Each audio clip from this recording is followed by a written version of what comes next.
तो अब हम कंटिन्यू करेंगे अपना वीडियो।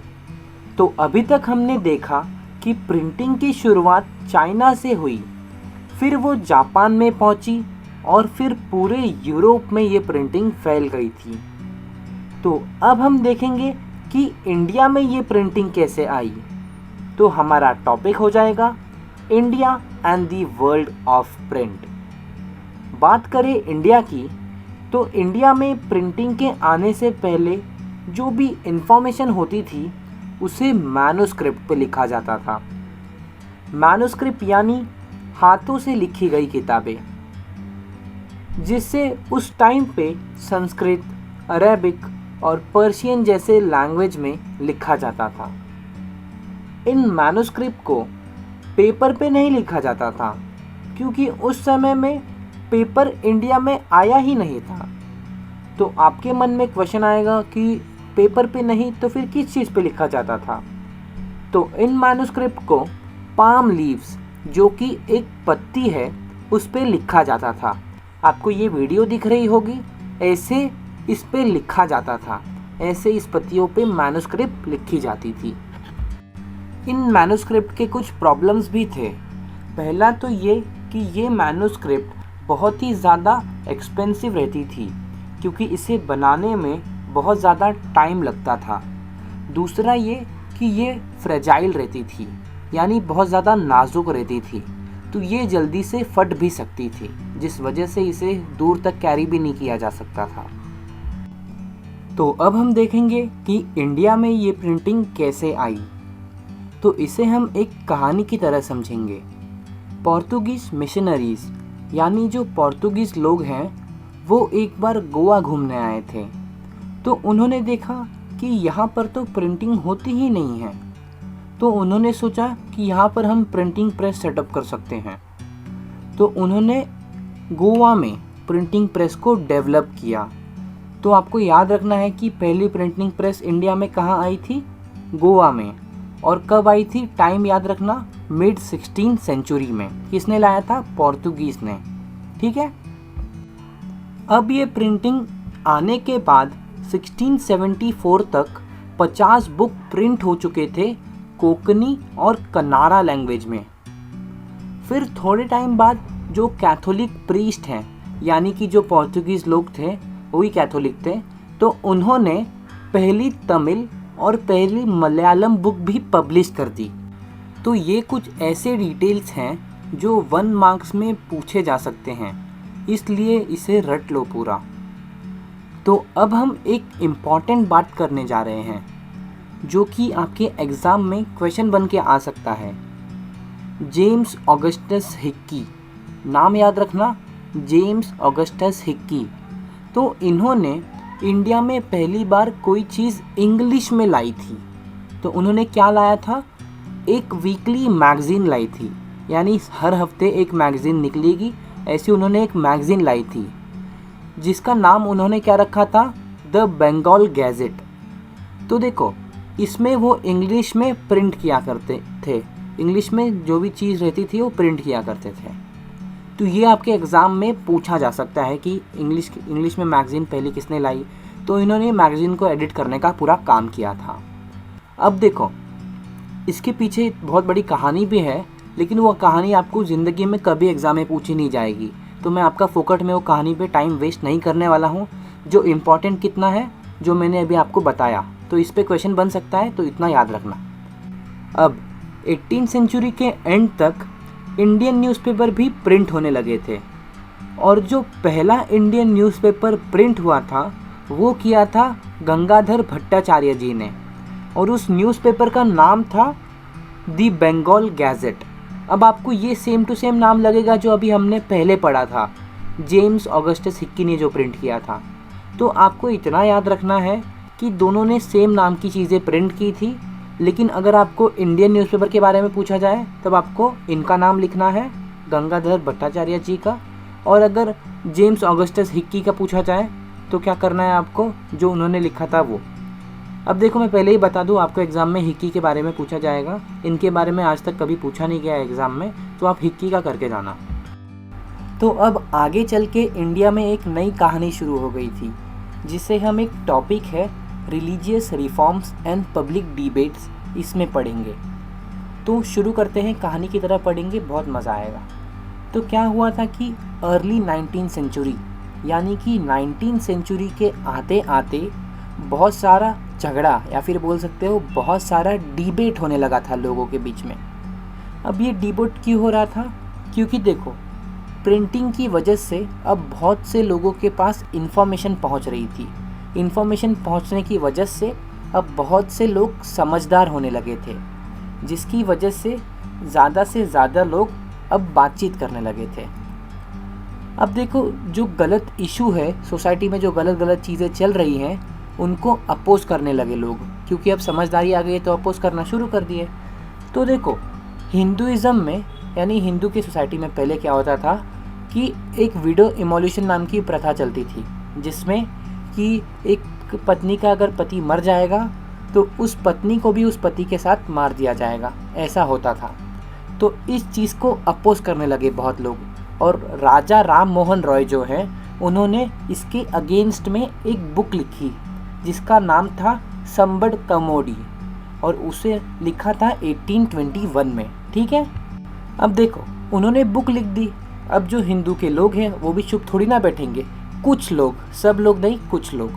तो क्या हुआ, उन्होंने भी अपनी तरफ से एक बुक छाप दी जो थी समाचार चंद्रिका।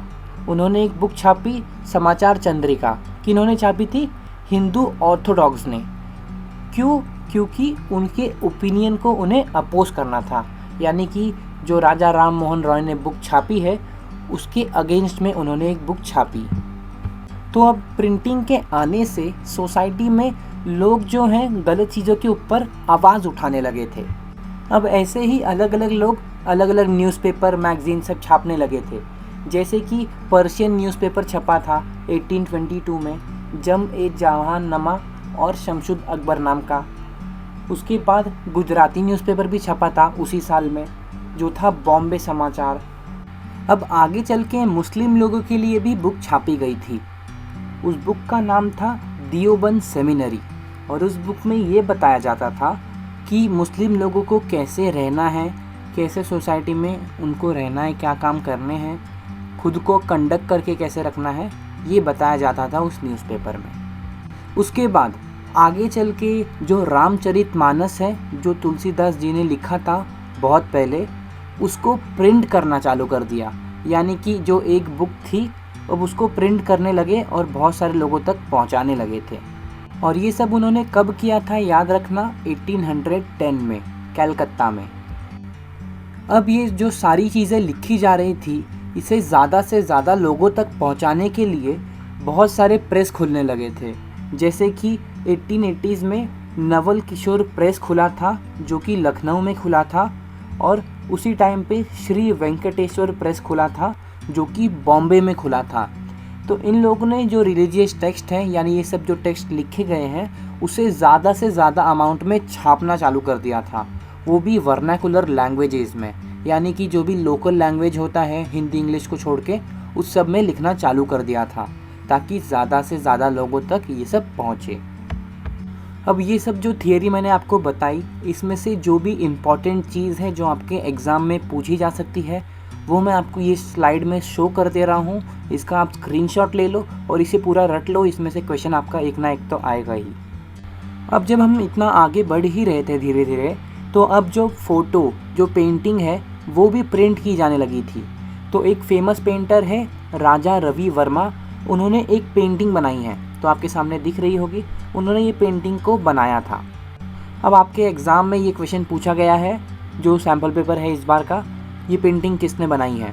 तो राजा रवि वर्मा ने बनाई है। इस टॉपिक पे पिक्चर बेस्ड क्वेश्चन आ सकता है, इसलिए ये भी करके जाना। तो अब हम एक बहुत ही सीरियस और एक इम्पॉर्टेंट टॉपिक डिस्कस करने जा रहे हैं, जो कि है वुमेन एंड प्रिंट। तो यहाँ पर हम देखेंगे कि प्रिंटिंग के आने से औरतों के लाइफ में क्या बदलाव आए। तो आपने ये ज़रूर सुना होगा कि पुराने टाइम पे वुमेन्स की कोई कदर नहीं की जाती थी, लेकिन प्रिंटिंग के आने के बाद वुमेन्स के पास, यानी औरतों के पास पावर आ गई थी कि वो अपनी बातें समाज तक पहुंचा पाए।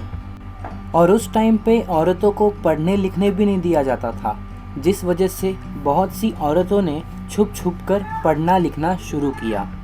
अब बुक में कुछ एग्जाम्पल्स भी दिए हैं, जैसे कि एक मुस्लिम लड़की थी जिसने कि छुप छुप कर पढ़ना लिखना शुरू किया उर्दू में। और दूसरा एक एग्जाम्पल दिया है कि ऋषि सुंदरी देवी जो है उन्होंने एक ऑर्थोडॉक्स फैमिली में शादी कर ली थी। ऑर्थोडॉक्स यानी जो पुराने सोच के लोग रहते हैं उस टाइप की फैमिली में शादी की थी, जिसकी वजह से उन्होंने छुप छुप कर किचन में पढ़ना लिखना चालू किया और अपनी एक खुद की ऑटोबायोग्राफी लिखी जिसका नाम था अमर जीवन।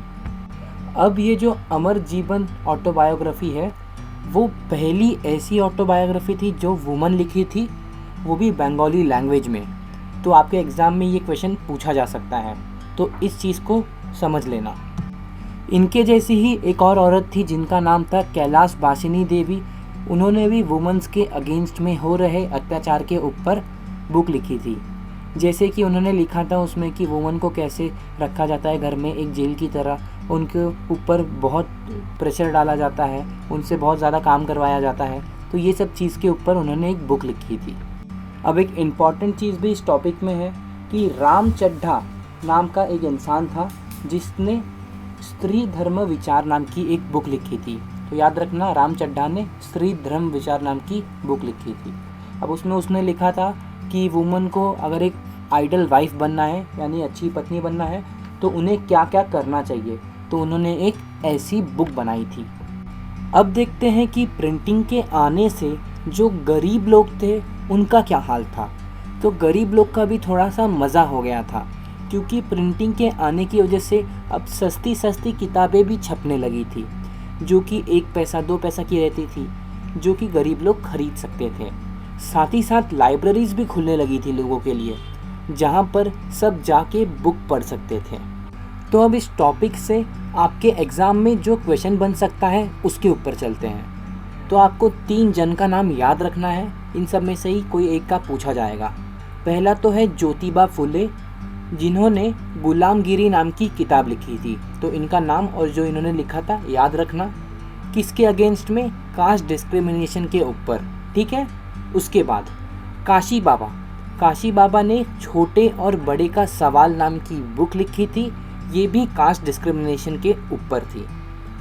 और तीसरा लिखा था सुदर्शन चक्र नाम के इंसान ने, उसने एक पोयम लिखी थी, बहुत सारी पोयम थी और उसको एक बुक में कन्वर्ट किया था और उस बुक का नाम था सच्ची कविताएं।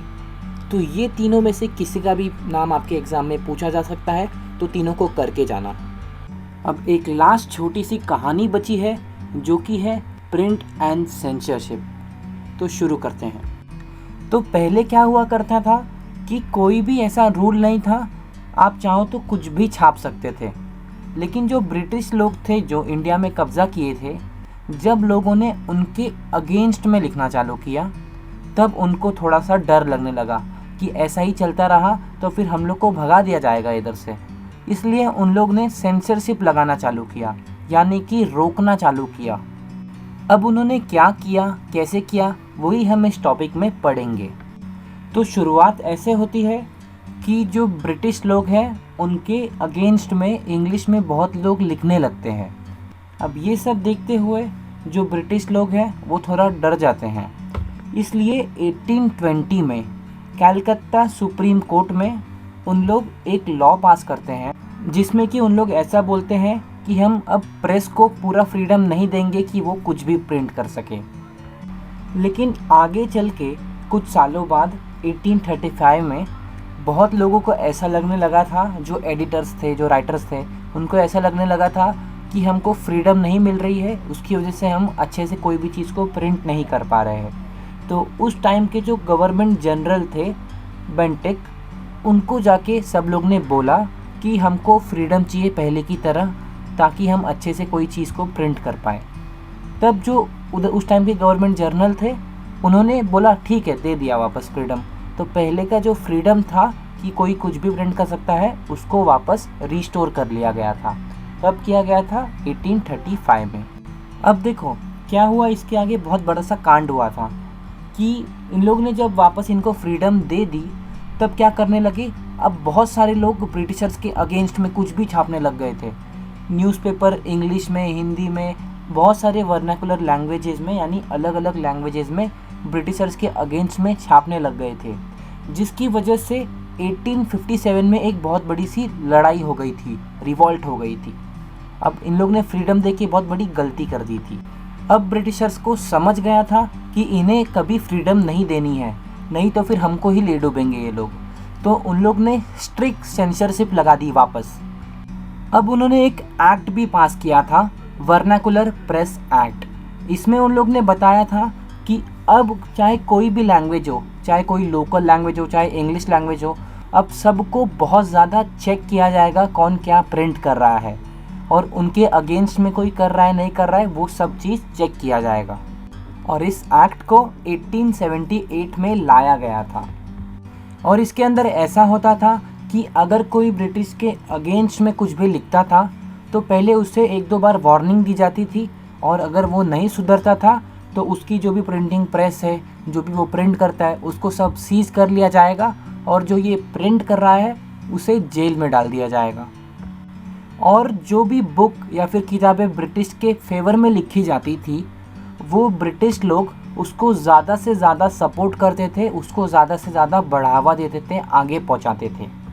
अब हमारे इंडिया के कुछ ऐसे भी क्रांतिकारी थे जिन्होंने ये सब होने के बावजूद बहुत सारी चीज़ें लिखना जारी रखा। जैसे कि बाल गंगाधर तिलक जो हैं, उन्होंने केसरी न्यूज़पेपर को लिखा था, और जिसकी वजह से उनको जेल तो जाना पड़ा था, लेकिन उन्होंने जो नेशनलिज्म की आइडिया थी बहुत लोगों तक फैलाई थी।